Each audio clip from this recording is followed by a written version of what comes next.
About an hour ago, I stepped into my office and I got hit with a whole bunch of mods that were deemed by my team to be ridiculous. And I feel personally attacked. I can't say this. Yeah, not even gonna go there. How many of these do you have? I have got everywhere I wanted to get in this country on a 2-inch lift and 32s. 4-inch lift and 35s. Yeah, we go to the same places, a lot rougher and less stable.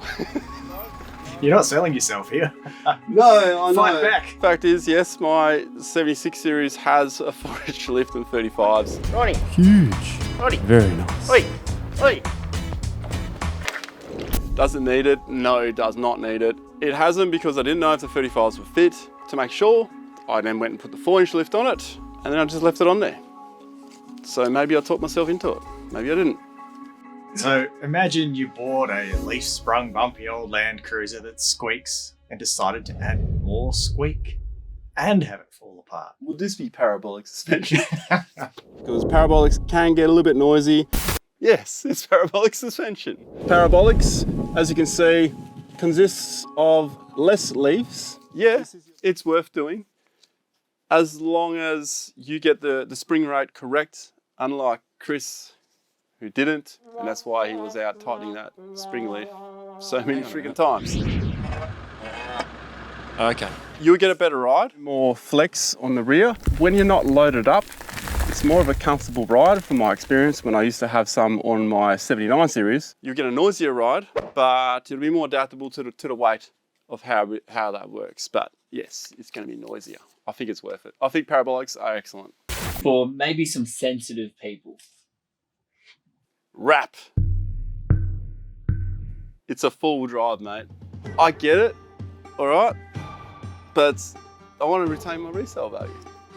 That's fair. When you spend that much money on a new car, you should be able to afford to wrap it. If you can't afford to wrap those expensive vehicles, then you probably shouldn't buy it. Unless you spend the money on something else. I reckon it's a waste of money, but I have a $500 Subaru Forester. Yeah, well, that's that. I wouldn't wrap a $500 Subaru Forester either. You know, I didn't wrap the Troopy either. It was already scratched. No, it's valid. You take pride in your car and having it look good. Yeah, but after the canning going through that scrubby shit, I was like, yeah, really nice to have it wrapped up. I feel sorry for this Troopy, to be honest. Now, some cars might be excluded from this, but not many. 18-inch rims. Pressure. I don't really want to go lower because these are on 18-inch alloys, which is not ideal for off-road. I think 18 is actually the new 17 now. You're saying plus rims, 18-inch plus rims? Nah, not a good idea. Not unless you just want to go to the shops and back. And that's why I need some more sidewall in my life. you need more sidewall in your life. We actually banned 19-inch rims on tag-alongs. This one's pretty new to the scene. So imagine paying the same price and you're only getting half of it. The single rooftop 10. I don't like taking the piss out of companies that, you know, they might make something. It probably suits some people, right? I think it suits people who ride bikes or something. But what if there's two of you in there? Why don't you just get a swag? Very easy to set up, easy to use. You can roll it up with your sleeping bag. All you need to pull out is your pillow.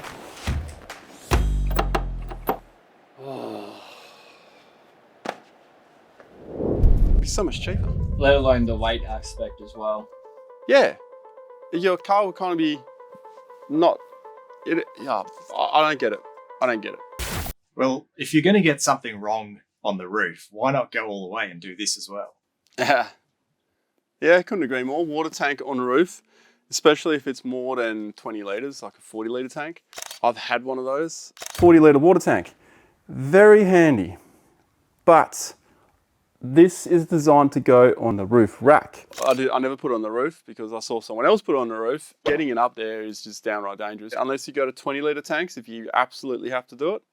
It's like a fuel tank. You wouldn't put a 40-litre jerry can on the roof, but some people put 40-litre tanks, even bigger sometimes. And what about two 20-litre jerrys on the roof? Don't some people do that with fuel? Yeah, I mean, 20 kilos over most people's heads is a struggle. Imagine 40. It's almost impossible. The way you got to hold it, at least the jerry can has a handle. But I would only put that kind of weight on there if you absolutely had to.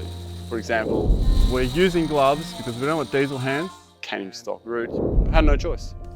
I don't have a rear bar or anything, and even if I did, I still had to put some on the roof. Rear winches. I've actually had a rear winch. Do you know why I used my rear winch? Because I couldn't be bothered turning around. I found an excuse to use it. That's pretty much all this winch is. Look, it makes sense if you're towing through like ridiculous, unforgiving country and you know you're going to get in trouble. Or if you run a recovery business, then it makes sense. I've only used it 5 times. It doesn't really make sense. I had a rear winch. Yes, I used it. Once was convenient because I didn't have to turn the car around. Another 2 times it's just, I'm just going to use it. Was I facing forward when I pulled Torbs out in the Simpson? I can't remember. I think you were. I think I was facing backwards. I was facing forwards. Yeah, I'm pretty sure you used a front winch for that. Let's get some max tracks under slot. So did I or not? No. Talk to me. Keep winching, you're popping up. Nothing snapped.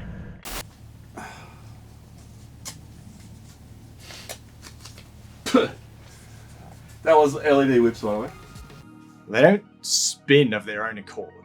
What's the point? You can't clear them. Yeah, mud tyres and trailers. I'm guilty of this one. If they fit the front of the car, though, it does make sense. But in my case, they actually didn't. Yeah, but they don't drive, so why do you need the traction?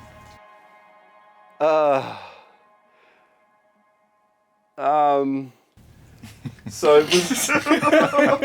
are you talking about you can't eject mud because you're not spinning the tyres? Is that where you're going with that one? Pretty much. Well, okay, well that is a good point. You got me there, didn't you?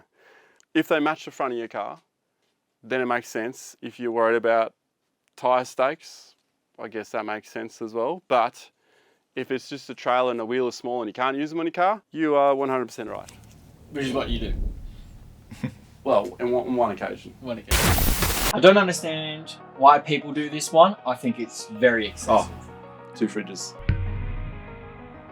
I agree, but if you are travelling by yourself remotely, or if you're a mad keen fisho, you'll have one as a freezer and one as a fridge. Right. So this is the fridge. That's the fridge. This is the freezer. freezer. Yeah. But my guess is you're talking about the average person you see on Modified or something like that. It's probably overkill. When would it not be overkill? If you're travelling by yourself through the desert and you don't have a dual zone fridge freezer, then that's when I would do it. Otherwise, you don't really need it. I mean, a fridge takes up a lot of space. You're running 2 compressors, takes twice the amount of power. Just get a bigger fridge. Rock lights. Only if you DIY, you drive on rocks, or you want to use them at camp because they do this nice illumination on the ground. It's a nice light to have just bouncing off the ground. You can actually see where people are setting up their swags, or you want to shut everything up. What do we call that? Call them vibe lights. Donny roll vibe lights. Donny roll vibe lights. I like it. It's great being able to see what wildlife you might hit at night, but how far do you need to see? A kilometre? Can you stop before a kilometre? Nuclear level of driving lights. I used to be there. I've x-rayed many animals out in the bush before. If you look at the cars that drive these days, I have very minimal light. I guess the main thing is I don't have any light on the roof. Would I like some and would I put some there in the future? Yeah, I might, but I won't be using it on the road. Number one, those lights on your roof, they're usually spread and they light up a lot around you. And I've got a good 800 metres maybe of like LED light. Your eyes adjust to that light and all of a sudden the light that shoots right down the road, you can't actually see it anymore. You know, when someone puts a head torch in your face at camp, you can't see shit afterwards. It's kind of that effect. Why are you covering your eyes? Oh, sorry, mate. Which button is it again? Especially with the reflective signs. Especially the reflective signs. Yeah, actually, that's a good point to bring up. I even like dim my lights down now when I come up to reflective lights, even though they're just spotties, because the amount of light that comes back at me it's crazy. But the amount of signs they put out there, it's crazy. Yeah. I'll tell you what, I went through a town one night and there were so many cones, I thought I had it. There were that many cones. Anyway, maybe cut that. Now, this one is probably more for the people who were really into Japanese cars in the 90s. The fake bonnet scoop. Look, I even think the real bonnet scoop sometimes is not ideal. If the car's engine bay is not designed with it, then you could actually mess your car up with overheating issues. There are many engine swaps that require the back of the bonnet to be raised so that the air that comes through the scoop then can come out the back, because air goes in, creates a pressure zone, and none of the hot air can actually get out. This one here, I've seen a lot over the last few years. Oh, well, that was missing with the fake bonnet scoops. The twin Snorkels. Why would you? Especially ones that try to justify it by saying they pump their diff breathers into it. Like, That makes sense. Why not drill a bigger hole in the side of your other side of your car so you can put your diff breathers through it? What if you had a snorkel-shaped dent on the opposite side to your snorkel? Yeah, not even going to go there. Quickfire, what's the main purpose of a bull bar? To protect your car. Okay. Why choose one with less protection?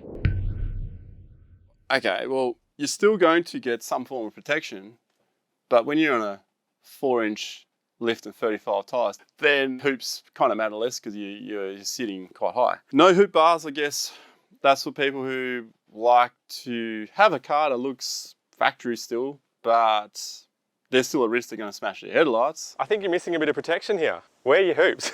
Where are your scrub bars? Yeah, look, a single hoop, honestly, wouldn't have that much more protection than a no hoop bar. Where all the protection comes from is from the full hoop bar. And I know you're going to ask me why I've got one with a single hoop.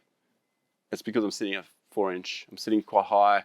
I know that I am at slight risk, but the lights on that car don't cost a shit ton of money. They're not really expensive lights either, although now they might do, because I saw a Land Cruiser for $185,000, like stock. So if you were serious about protecting the Prado, why didn't you just put a 5-poster on it? so 5-poster on the 76 then? 5-poster on a 76? Yeah, why not? They look cool, but not for me. I have to disagree. I don't think they look cool, Right. but I understand their purpose in the agriculture. It's upside down, I can't read it. Auto lockers.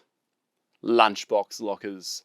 I know an outlet that goes hard on these. Must have been paid to say they're good. You're better off with no lockers. It's like wearing a mouth guard that's made out of metal that might all of a sudden shift on you. It'll hurt your teeth. And that's exactly what happens to your diff. They're cheap for a reason. And there are many other options out there. Air lockers, electronic lockers, and of course factory lockers.